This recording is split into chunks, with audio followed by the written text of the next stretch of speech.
Hello, everyone, and welcome to our virtual field trip. I'm Teresa, a member of the Board of Directors of Washington's National Park Fund, and I will be your host today.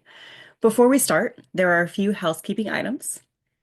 This virtual field trip is 45 minutes with a Q&A at the end. Please feel free to enter any questions in the box as we go. We have closed captioning enabled, which you can access at the bottom, and we welcome any feedback as we work to make these trips as accessible as possible. For those new to Washington's National Park Fund, also known as WNPF, we are the official philanthropic partner of Mount Rainier, North Cascades, and Olympic National Parks. We have the honor to work closely with these parks and their park leadership as we work to fund over 30 priority projects each year, which fall into 4 core areas: advancing science and research, improving visitors' experience, expanding volunteerism and stewardship, and embracing inclusion. In today's virtual field trip, we are diving into a science and research project that WNPF donors helped fund in recent years in North Cascades National Park. Today's speaker is Andrew Giacomelli. Andrew is a multidisciplinary outdoorsman keen on enhancing the balance between equitable recreation access for all with the conservation and preservation of our wild spaces for future generations. Over the last 15 years, he served as a wilderness ranger, natural resource and GIS specialist, outdoor instructor and guide in Alaska, California, Colorado, and Washington, including parks like North Cascades, Rocky Mountain, and Kenai Fjords National Parks. He recently completed a Master's of Arts degree in Environmental Studies and a certificate in Geographic Information Systems and Science from the College of the Environment at Western Washington University, and currently works for the Department of Natural Resources, developing the Baker to Bellingham non-motorized trail system. The project that we're discussing today is called a Stewardship Toolbox for Mapping Wilderness Character, a case study in the North Cascades. Made possible by support from WNPF donors, the goal of this project was to design an interactive wilderness character mapping tool for use by NPS planners to model the effects of different wilderness stewardship plan alternatives on wilderness character across the Stephen Mather Wilderness and throughout federally designated wilderness areas across the U.S. As we dive into this topic about the park, we would like to first recognize and acknowledge the fact that North Cascades National Park is situated on the ancestral lands of many tribal nations, including the Upper Skagit Indian Tribe, Sauk Suiattle Indian Tribe, Swinomish Indian Tribal Community, Samish Indian Nation, Nooksack Tribe, the Lummi Nation, the Stalo Nation, the Enclabamuk Nation, the Colville Federated Tribes, and the Sil Okanagan Nation. We celebrate these first stewards of these landscapes and recognize their continued deep connection and ongoing role in preserving these special places for future generations. Their voices are, and will forever be, vital in protecting, preserving, and sharing their homeland and traditions with the world. We're so excited to learn more about this project in the North Cascades. So, Andrew, let's dive in. You're welcome to take it away. Great, thank you for the introduction, Teresa. I'm going to go ahead and share my screen.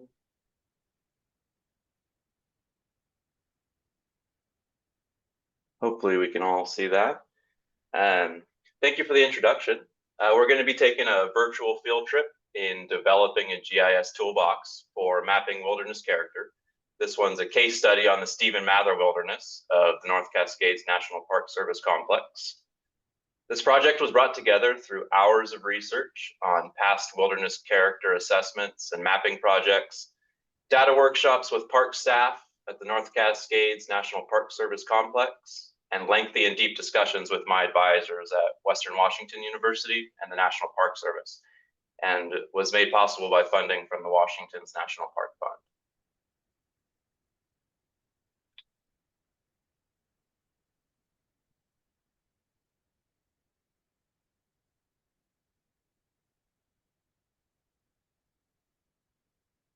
So there are a lot of diverse topics for us to explore, and we won't be able to cover every inch of this project, because it actually covers over 600,000 acres of the wilderness. Before we dive in, I'd like to do a little outline of the talk, just to give you all an idea of what we're going to be covering. We'll define what wilderness character is, the history of the term, what it means, and how it can be applied to maps, and how this project supports the Wilderness Act's preservation mission. We'll visit a couple examples of maps completed during the 20-teens by the Aldo Leopold Wilderness Research Institute.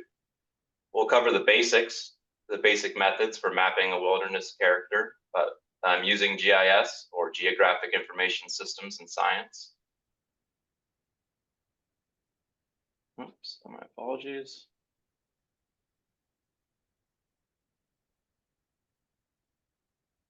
I'll share a couple degradation maps that I made for my thesis work as a grad student at the College of the Environment at Western Washington, here in Western Washington University here in Bellingham. And we'll discuss some lessons learned from my thesis work and how we increased objectivity in the data measure weighting system and incorporated negative and positive effects onto our later iterations of wilderness character maps. We'll cover the development of the GIS toolbox for mapping wilderness character, which significantly reduces processing time for generating maps, with the intention of making this toolbox available for wilderness stewardship planning activities at any federally designated wilderness area across the United States. Then we'll share some of the positive and negative effect maps that were generated using this newly developed toolbox, as well as sharing some thoughts and conclusions. And at the end of the presentation, we'll have some time for questions. First, let's define wilderness character. The passage of the Wilderness Act of 1964 established a national wilderness preservation system that was to be composed of federally owned areas designated by Congress as wilderness areas to provide for the protection of these areas and the preservation of their wilderness character. And although wilderness character is legally mandated for protection under the law, measurable qualities were not clearly defined until the early 2000s, when a federal interagency team published a document called Keeping It Wild, which was later revised in 2015 as Keeping It Wild 2. Here, they defined wilderness character as a holistic concept based on the interaction of 1, the biophysical environments being primarily free from modern human manipulation and impact; 2, personal experiences in natural environments that are generally free from the encumbrances and signs of modern society; and 3, the symbolic meanings of humility, restraint, and interdependence that inspire human connection with nature. Taken together, these intangible and intangible values define wilderness character and distinguish federally designated wilderness from all other lands. The National Wilderness Preservation System is currently made up of at least 806 designated areas across the United States, and it's managed by 4 different federal agencies. On the map here, we have the Bureau of Land Management, shown in yellow, which manages federal wilderness, the U.S. Fish and Wildlife Service in orange, the U.S. Forest Service in green, and the National Park Service wilderness areas in that red and pink color. This project has the potential to benefit these 4 wilderness land managers by providing a streamlined process for assessing spatial baselines of wilderness character across current and prospective wilderness units, spotlighting threats to wilderness, analyzing the cumulative effects of different planning alternatives, as well as modeling future impacts. Now, the term wilderness means something different to everybody, but for the purposes of monitoring, mapping, and fulfilling the legal mandate of the Wilderness Act, the term is divided into 5 tangible qualities, which constitute the primary tangible aspects of wilderness character that connect the on-the-ground conditions of wilderness areas and stewardship activities to the legal and statutory definition of wilderness in the United States. Each of the 5 qualities is further broken down into indicators and data measures that inform each indicator. So first, we'll talk about the untrammeled quality, which mandates that the wilderness is essentially unhindered and free from the intentional actions of modern human control or manipulation. 2, the second quality is the natural quality, which mandates that the wilderness ecological systems are substantially free from the effects of modern civilization. The third quality is the undeveloped, which mandates that the wilderness is essentially without permanent improvements or the sights and sounds of human occupation. The fourth quality is the outstanding opportunities for solitude or a primitive and unconfined type of recreation. That quality mandates that the wilderness provides outstanding opportunities for recreation in an environment that is relatively free from the encumbrances of modern society and for the experience of the benefits and inspiration derived from self-reliance, self-discovery, physical and mental challenge, and the freedom from societal obligations. And the fifth quality is the other features of value quality. This quality captures important elements or features of a particular wilderness that are not covered by the other four qualities. Typically, these occur in a specific location, such as archaeological, historical, or paleontological features in areas within a wilderness. This table breaks down the indicators that are present under each quality. I think there's about 15 right there under the 5 qualities.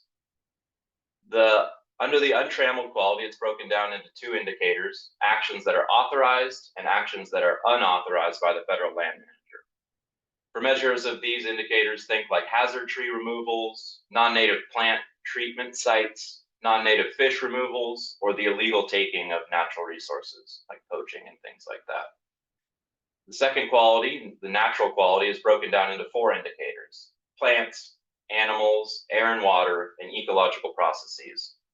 Think things like non-native plants and animal species and the effects from climate change and changes in fire regime over time. The undeveloped quality includes 3 indicators: the presence of non-recreational structures, private inholdings, and the use of motorized equipment within the wilderness area. Think things like administrative developments, scientific monitoring equipment, a helicopter landing, or chainsaw use in the wilderness.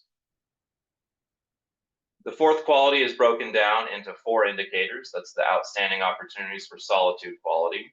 Those indicators are the remoteness from human activity inside the wilderness and the remoteness from human activity outside the wilderness, as well as an indicator that is facilities that decrease self-reliance, as well as management restrictions on visitor behavior.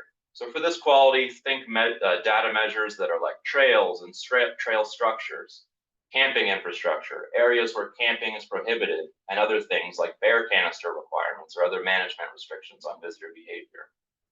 The fifth quality has 3 indicators. That's the other features of value quality: cultural sites, historical sites, and iconic features. Think things like archaeological sites and features iconic to the wilderness area, like old growth forests or paleontological features. There are a couple of important premises for us to discuss about these qualities before we get going. First of all 5 qualities are equally important. Second, these qualities apply to every single wilderness under the National Wilderness Preservation System, regardless of the size, location, the administering agency, or any other unique place-specific attributes. Third, these qualities are uniquely expressed in each wilderness.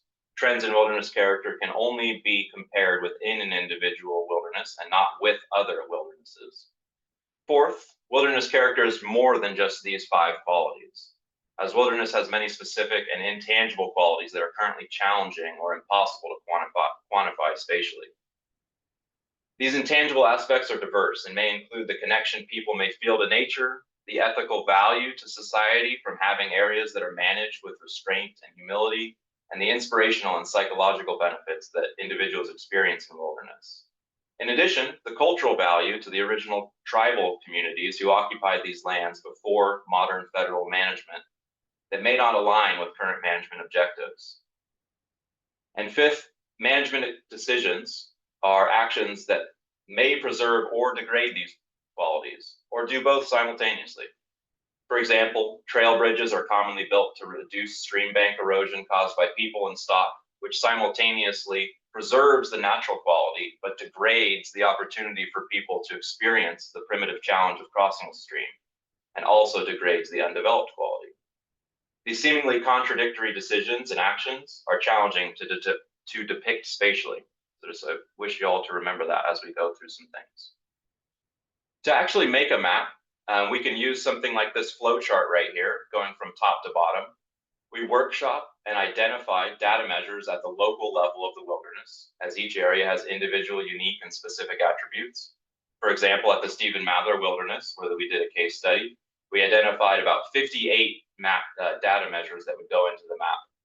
Then, to ensure consistency with national standards, measures are grouped into their respective indicators and qualities, and you produce a total of 15 indicator maps, 5 quality maps, and then 1 total overall map. Now, we don't have time to go over every single map generated for this project, but here's an example. After collecting, creating, assigning value to, processing, converting, normalizing, and combining data measures in a weighted overlay, we get a wilderness character map, like the total overall degradation map here that I made for my thesis, where green areas are the least degraded, yellow is kind of in the middle, and brown is the most degraded. We see that most of the degradation for the total overall map is closely associated with trail systems designed for backcountry use, which makes sense, right? These are areas that are more developed, which are kind of the antithesis of wilderness character. Now, wilderness character maps can be made for single data measures, indicators, or the entire quality, or even a total map like the one we have here. And the more detailed and comprehensive the data, the more texture you'll see on the maps, as well as relevance to real-world conditions. But remember, it's impossible to monitor every single data measure all the time, just as it's presumptuous to assign a computer-based number to the value of a cultural site that is surely invaluable to many, if not most. What I'm getting at is that these maps and efforts like this in general need to be taken with a grain of salt, because we're doing our best to represent something three-dimensional on a two-dimensional surface. And we obviously can't have up-to-date data for every single acre at every single moment. So here's an example of a wilderness character mapping project that was completed in 2016 at Denali National Park and Preserve with the help of Rob Burrows, who was my advisor for this project and colleague. The color scheme goes from green, which is optimal, to brown, which is most degraded. The map on the left shows degradation during the summer, and the map on the right shows degradation during the winter. Got a couple other examples here as well. Other units that have created maps include Death Valley Wilderness, Olympic National Park, Denali, like we showed before here, Sequoia Kings Canyon, Gates of the Arctic Wilderness, and the Black Canyon of the Gunnison are among a couple of the wilderness areas that have created these wilderness character maps.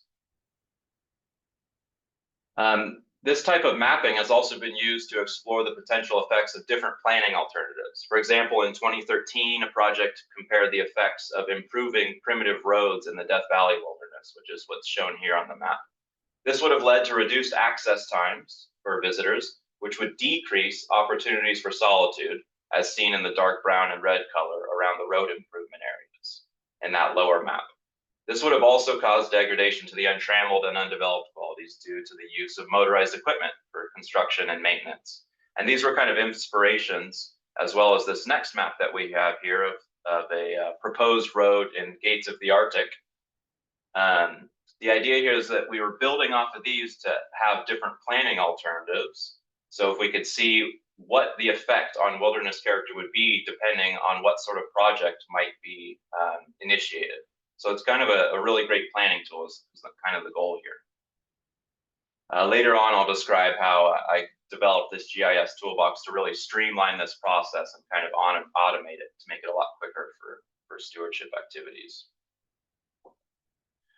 So let's jump into our case study at the Stephen Mather Wilderness area, which is within the North Cascades National Park Service complex.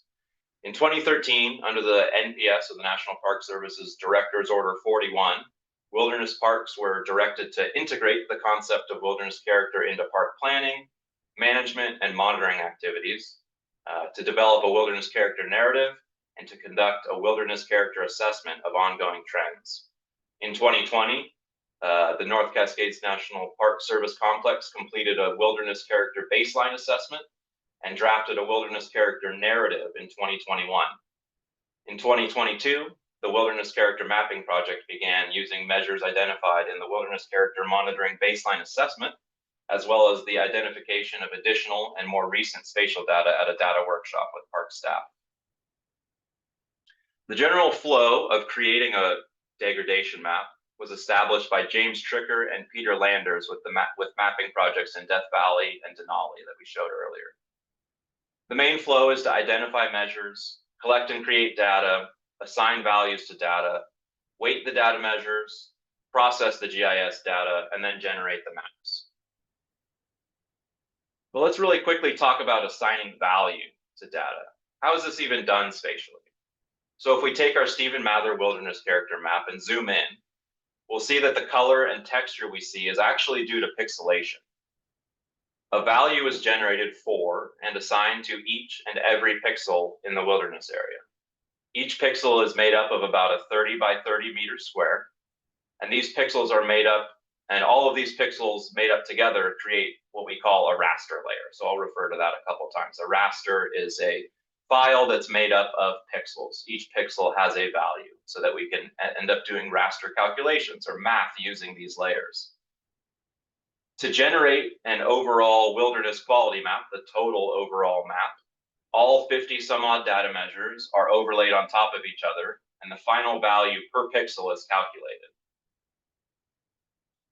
So what kind of data measures are we talking about? I'll share a couple examples from my thesis work at Western Washington University. We'll take the quality for opportunities for solitude. Within that, we have our indicators like remoteness from sights and sounds inside and outside the wilderness, our facilities that decrease self-reliant recreation indicator, and our management restrictions on visitor behavior. First, we'll just look at that first indicator at the top. We have measures like travel time, a viewshed layer of areas affected negatively through the visibility of roads and power lines, and then as well as facilities that decrease self-reliance like bear lockers and wireless cell phone coverage, and management restrictions on visitor behavior like campfire prohibitions and bear canister requirements. You'll see some measures weighted at 0%, like the soundscape measure number 4.6. These measures, we found no suitable spatial data source and is therefore identified as a data gap. Hopefully in future studies, when we assess how trends have changed, we can fill in those data gaps with useful measures. So let's talk about producing a single quality map. In this case, the outstanding opportunities for solitude or primitive and unconfined recreation type quality. First, this is a single measure map. So this is a map that is a travel time measure, or it's a remoteness index that I created. This index shows the modeled remoteness of each pixel within the wilderness area. The model used a weighted overlay to combine the distance from trailheads, trails, primitive and social trails or unmaintained routes, along with the modeled impedance due to vegetation and impedance due to terrain or slope for each pixel. All of those added together creates this remoteness index, where brown are the easily accessible glacial valleys with trails in them, and the darker green areas are the most remote areas of the wilderness area. The next measure to be included in this map is the output from the viewshed model, which uses input points and polylines to identify pixels in the wilderness area from which human development can be seen. The most degraded areas due to viewshed are areas adjacent to roads and power lines, most prominently in the Highway 20 corridor, which bisects the park east to west, and in the Stehekin area in the south, which is adjacent to the southern part of the wilderness on Lake Chelan.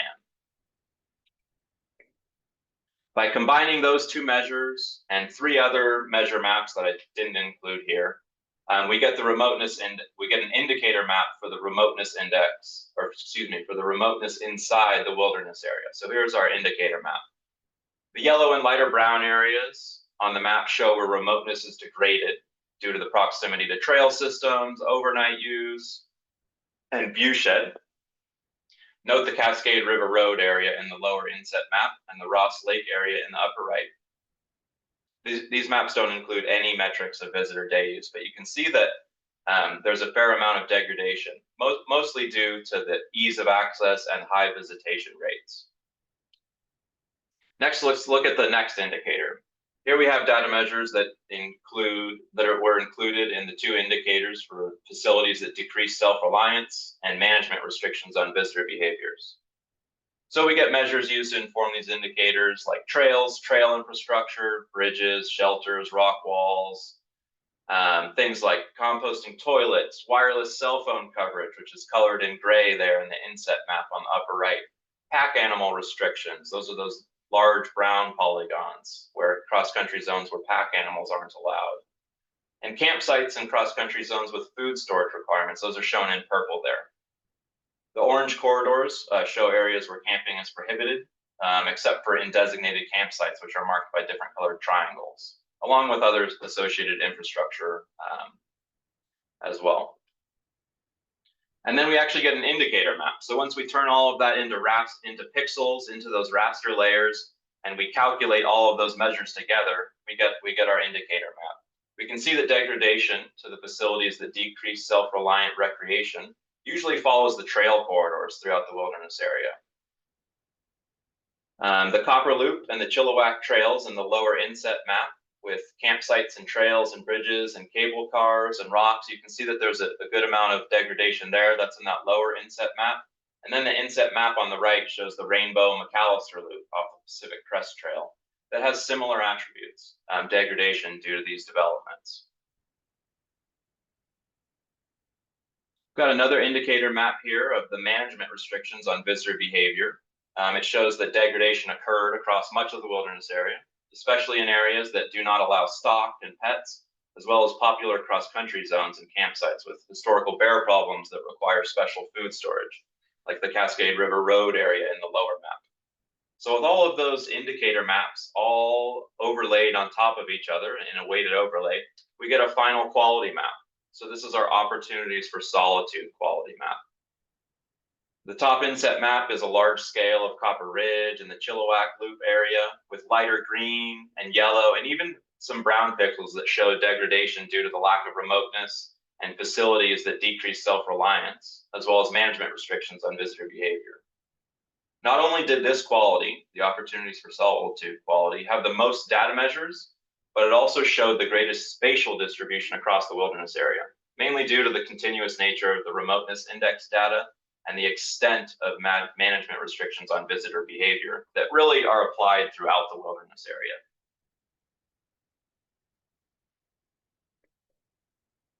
The result of overlaying every indicator and every quality map together gives us the overall map of degradation across all 5 qualities.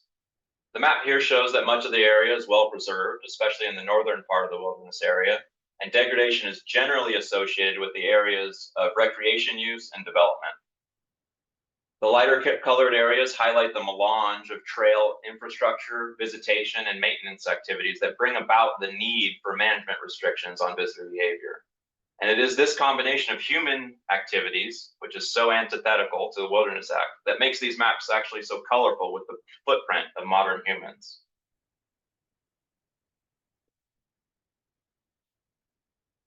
Now, after completing this map series for my thesis on wilderness character degradation in the wilderness area in the Stephen Mather Wilderness, we went to work refining the mapping process to decrease the noise created from subjectivity during the weighting and value assignment process by streamlining the system to increase objectivity. We simplified the process for assigning values to pixels before questions were asked and answered like, are the data quantitative or qualitative? Or is the measure an emerging threat that requires intensive management activities? And while these are important questions, we found that questions like these were too often led to gray areas that significantly influenced the results of the map, aka a little bit too much subjectivity. Therefore, we adopted the use of a 0 to 365-day scale based on the duration in the wilderness. So if a measure spends less time in the wilderness area, it will have less value, and we made all of our weighting based on that. Values were then normalized onto a scale from 0 to 1 to make it a little bit easier to read and to calculate. And then I developed this GIS toolbox that generates positive and negative effects. So we did a little bit of both. So things that degrade wilderness character and enhance wilderness character. So before we actually take a look at some maps, let's see how measures are divided up a little bit differently here. The same degradation measures were used. Those are in brown on the left over there. And then we also included positive effects, which are in blue. And they represent positive measures like the effect of non-native plant treatment sites when you're treating invasive weeds and things like that, which still degrades the untrammeled quality because it's a management action, but it also enhances the natural quality. So these things kind of have a little bit of a trade-off, and we wanted to make sure that those were represented.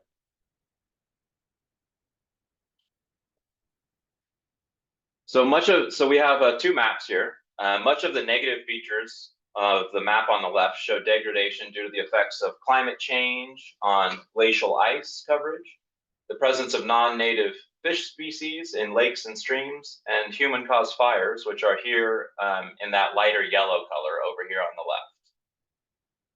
The green means that there was no effect. So much of the green, or much of the wilderness area was unaffected or undegraded. The map on the right is a little bit different than the maps we've been looking at before. So green is still unaffected there, but blue means that the area has been enhanced due to positive effects. So a lot of that was based on management restrictions that enhance the natural quality. These two maps are a great example of how data measures are multifaceted and can simultaneously degrade opportunities for solitude and the undeveloped qualities while actually enhancing the natural quality. This is why we thought it was important to include measures multiple times, because wilderness is actually pretty complex. So let's take a really quick look at our new solitude quality. So opportunities for solitude. We've got negative features that remain the same on the left there, and we added some positive features in blue. So the positive features being including the presence of administrative camps, like ranger camps and trail camps, that allow for more camping opportunities for visitors by not filling up the sites that are on the reservation system, as well as designated campgrounds and camp areas where camping is prohibited. Both creates space between parties and supports opportunities for solitude, as well as protects the natural quality and limits the undeveloped quality to specific areas of recreation. So on the left, we have our degradation map, or a negative effects map on opportunities for solitude, that quality. Green being no effect at all the way down to brown at a possible effect of -14. There is no brown on this map, meaning that no pixel saw degradation across all measures. And on the right is our positive effects map from 0, which is green, to +3. Notice that the scale is different and that this is dependent on the number of measures in each quality. More measures equals a greater range of values. And now here is the total negative effects map on the left. Total meaning all qualities, and then our positive effects map on the right, total meaning all qualities and all indicators. Note that neither map shows any values on the extreme of the spectrum in brown or purple, meaning that no pixels actually saw the full effects across all measures. So we're kind of riding that middle ground. And finally, we have our total net cumulative effects map. So this GIS toolbox that I've created we'll be able to output a map that shows both the combined effects of positive and negative. So here on the map, if we look at it, we've got anything that's trending in blue is a positive effect, like along the trail corridors where camping is not allowed. That's where all those blue corridors are. To the lighter colored yellow greenish areas where significant visitation and negative effects on things like glaciers due to climate change exist. So this is our total cumulative effects map. Now let's just really quickly discuss the GIS tasks that went into creating these maps and peek behind the scenes at how the newly developed wilderness character mapping toolbox actually works. So previously, the process of making a single wilderness character map was incredibly time consuming and involved. Processing all of the layers, managing all of the output and intermediate data, and completing the raster analyses. We're talking GBs of GDBs or gigabytes of geodatabases. For my thesis project alone, it took around 200 manual geoprocessing tasks just to produce the indicator, quality, and overall maps. Imagine how it feels when you have to change an error or adjust a weight. You literally have to do all of those processes again. And then you had to reclassify and symbolize all 21 maps just to have something to make sense of. So now with this newly created toolbox that we can see here on the left, that's what it would look like in ArcGIS Pro.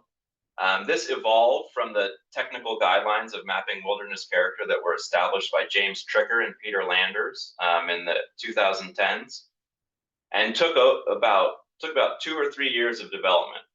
And it's not as simple as just an app on your phone, but it instead needs to be run by a skilled GIS specialist following the standard operating procedure manual that I created. Presently, a GIS technician only needs to collect, clean, and name the measures, enter the parameters, and run the 7 tools and scripts that I'll show in a little bit here, and then symbolize the map output. So first, you just need to make sure that the GIS specialist will just need to make sure that the naming convention follows what we have here. Basically, I'll go through it really quickly. The prefix refers to each quality. So the untrammeled quality has a prefix of A, natural has a B, undeveloped is a C, solitude is a D, and the other features of value has a prefix of E. And then the first number refers to the indicator, and then the second number will refer to the measure. For example, in A, under untrammeled, the first data measure under the authorized trammeling actions indicator would be A1 for untrammeled, authorized, and then it would be the first measure, so A11. And then the second measure would be A12. Once the GIS technician has all of the naming completed, they can move on to assigning wilderness character values, which will be done in the attribute table. You just need to add a new field and assign a value to each feature. Next, we'll start running the tools in the toolbox. The first tool to run is the Create Wilderness Character Geodatabase tool. This creates the folder structure needed to run the rest of the toolbox and organizes user-derived data and generated map output according to quality and indicator. The callouts on this slide are to the geodatabases holding cleaned wilderness character data, as well as intermediate and derived data, as well as the folder structure for organizing and processing the indicator map. The indicator and quality maps. The second tool takes all of that vector data with the wilderness character values and converts them all to raster data, which holds all of those little values in those 30 by 30 meter pixels. The fields highlighted in yellow are just the snap raster field, which will make sure that the pixelated layer actually is holding to the topography of the wilderness area and actually has a little bit of 3-dimensionality. The second field is automatically populated. That's the input geodatabase. And the third field is the attribute field that's going to be analyzed. That's always going to be that wilderness character value field. And the fourth field is a mask of the boundary of the wilderness area, just to make sure that the output from the tool only represents pixels within the wilderness area boundary. Third tool populates the empty spaces of each raster after being converted from vector. To run this tool, the GIS specialist just needs to enter the name of the wilderness character tool output geodatabase. And there's also a field called output cell size, just in case they want to tweak the size of the resolution of the pixels. The fourth tool sorts all of the intermediate data into a new database to run the following tools that calculate indicator and quality maps. The fifth tool calculates the indicator maps. This tool takes the most amount of care by the GIS technician, since each wilderness area will have a different number of measures for each indicator. The GIS specialist will need to enter unique formulas into each text box following this structure. If users want to adjust the weight independently or change the effect from positive to negative, this is the place to do it. Next, tool number 6 generates the quality maps by running the tool. The current input geodatabase will also auto-populate. And then the 7th tool creates a weighted overlay of all 5 of those quality maps to produce the total overall map. After running all 7 of those tools, all of the data and maps will be put into this folder structure here. For example, the animals indicator map under the natural quality is found at file B2. The index for non-native fish would be at B21, and the total natural quality map is found as file B in the natural total geodatabase. And then we have a couple other spots where we'll find other quality maps, and then finally the total map under the total map folder in geodatabase. So the deliverables for this project to the North Cascades National Park Service Complex include this GIS toolbox, a geodatabase with data measures, a folder with map layouts, and then a folder containing the standard operating procedure, as well as a spreadsheet for weighting data measures and assigning values. Now, just some concluding thoughts on this whole process. Assessing a single overall trend in wilderness character changes poses a conceptual and statistical problem, which leads to a major concern of this work, and which is common to almost all GIS analyses, which is the tendency for the end users to ascribe false levels of reliability and precision to the maps because they look accurate. Problems like these occur in many monitoring programs that attempt to derive a single all-encompassing metric based on dissimilar data measures.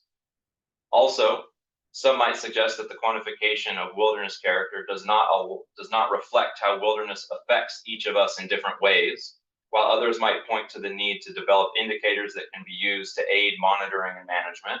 In addition, these maps do not portray the symbolic, intangible, spiritual, and experiential values of wilderness character that are unique to the individual persons, locations, and moments. I'd just like to share this great quote from Andreasen et al. In reference to the importance of interpreting science for a stakeholder. And they write, aware of the enormous complexity of environmental systems, any attempt at description with a single number is facetious, arbitrary at best, and dangerously deceptive at worst. But the primary customer is not the ecologist, but the decision maker. This customer needs the price of a loaf of bread, not an analysis on the impact of OPEC on the cost to transport wheat. Now, with that in mind, just remember that these maps are attempts to inform decision makers and cannot be expected to catalog the exact location of every non-native plant species, every permit check with a ranger, or the total effect of climate change on ecological processes. This is a real and dynamic place that we call a wilderness area, and not just a computer model. Yet we can use these mapping techniques to inform decision making. Therefore, it is of the utmost importance to accept that these definitions and analyses of wilderness character attributes are incomplete, as they are just models of real life, and this is only the 30,000-foot view of trends in wilderness character in the Stephen Mather Wilderness, using the data sources that were available. Yet these models help us spatially visualize something that is both indefinable and invaluable to us all, and I think a necessary step forward to plan for and promote its protection. And thank you all. I now have time to take any questions.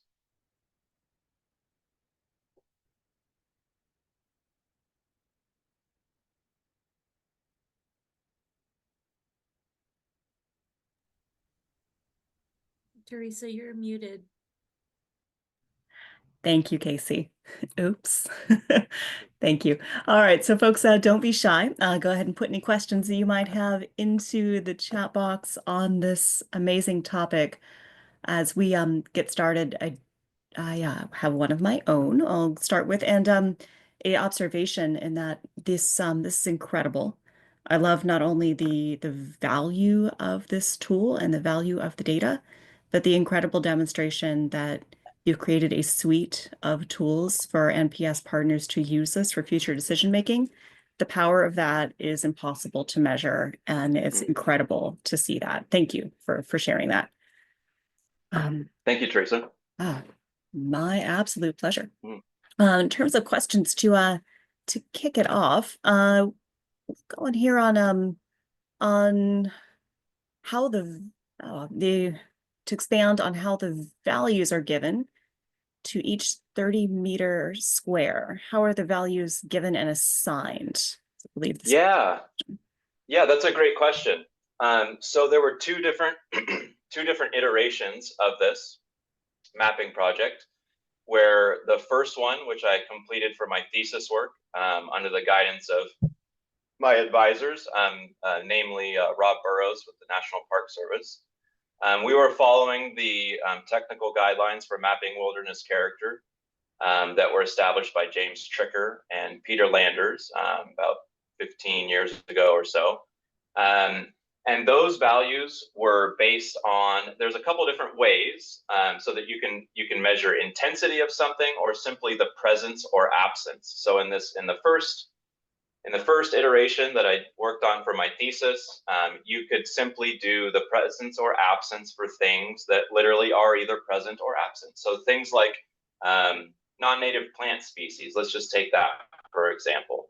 I used the data sources that were available from park ecologists and botanists that had mapped invasive species or non-native species. And for those, since they were simply present or absent, I assigned either a 0 or a 1 for presence. And that is because they don't have a specific intensity right there, because the footprint, the spatial footprint kind of constitutes the intensity there. Versus, let's say, something else like a designated campsite. So we have designated campsites. We could just define them as 0 or 1, present or absent.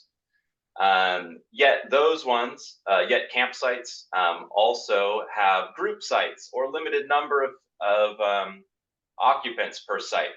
So with the first iteration, I scaled things up from about 0 to 5. Where a 5 would be like if a campsite had a group site and maybe like 2 or 3 other tent pads for other individual parties. So that would be where we increase the intensity.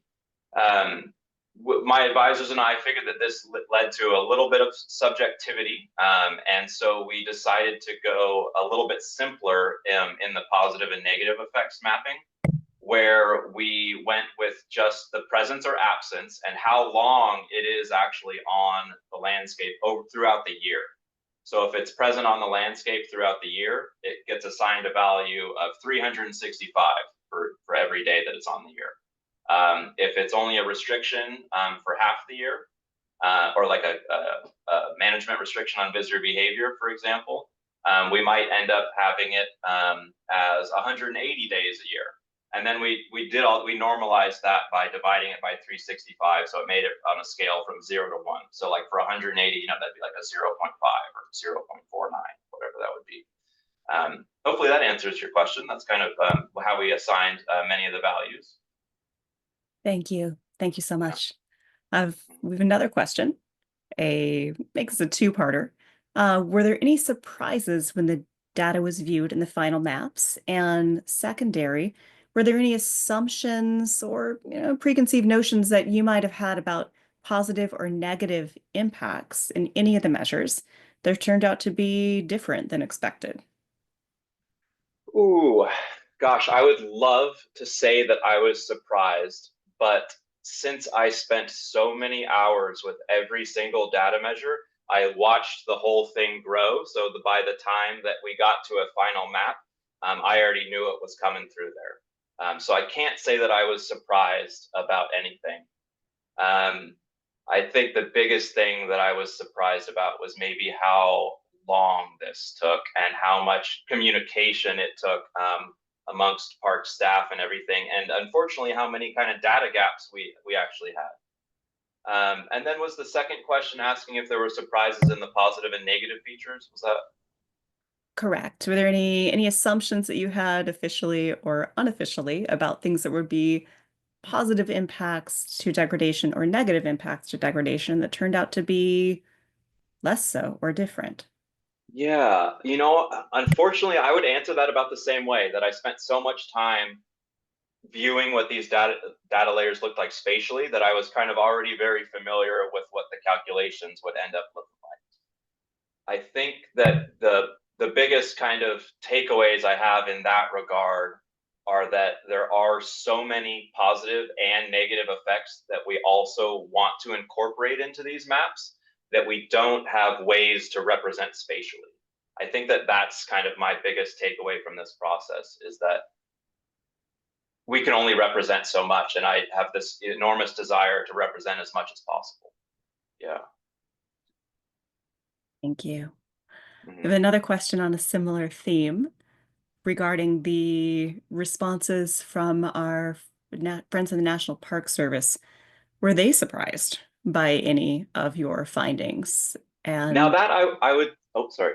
oh, no, go ahead. Yeah, I would say surprised, yes, because kind of every park staff member that I worked with, you know, they work together as far as things go, but they're also a little bit, I don't know if towered off or kind of isolated just a little bit from the comprehensive picture, which is why this kind of process was so valuable. Yeah, I think that there was a lot of park feedback that was mostly kind of speaking to kind of the differences between, say, like an artistic interpretation of what's spatially on the ground versus like a specific scientific study of a single data measure. So when you kind of combine all of that together, that's why I kind of included that last bit in my presentation about how this is kind of important to take it from the 30,000-foot view, and that this is for decision makers, right? And not just the ecologist in particular, because we literally can't map the location of every single invasive species and everything like that. So I think that most park staff were a little bit surprised to kind of see the combination of everything together. And I think that they rightfully so pushed us to get things as accurate and comprehensive as possible, with the understanding that limitations do exist. Yeah. That makes perfect sense. Yeah. Well, we're going to go ahead and call it there. We could talk about this for hours. I would very Sure. much want to, but for today's Yeah. presentation, we are at the end of our time. I want to say thank you again, Andrew, for sharing this incredible work with us. I'm so excited to see where it goes next and how it shapes the future decisions and decision matrix for our National Park Service here at home and abroad. This is incredibly powerful. And thank you to everyone who has joined us today. Thank you for joining us for another virtual field trip. And thank you for supporting this project and others like it that truly do have an impact for our national parks. We're going to go ahead and share what we're looking for into the future. Casey, if you want to go ahead. Yes, thank you so much. Well, this virtual field trip was amazing. We have more events coming up, more virtual field trips.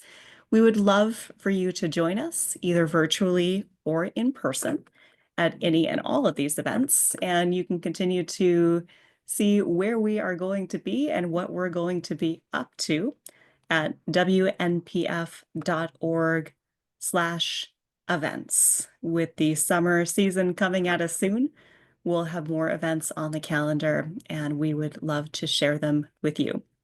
Additionally, if you'd like to see other episodes of our virtual field trips in past or this great one, you can find us on YouTube by searching the Washington's National Park Fund, which will put you on the screen shown right now to dive into the virtual field trips past and future and learn more about the amazing work in our national parks. As always, thank you so much. Thank you to Andrew for sharing your time and project. Thank you to our friends and donors, and thank you for supporting the parks. I can't wait to see you next time. Hopefully we'll see you on the trail.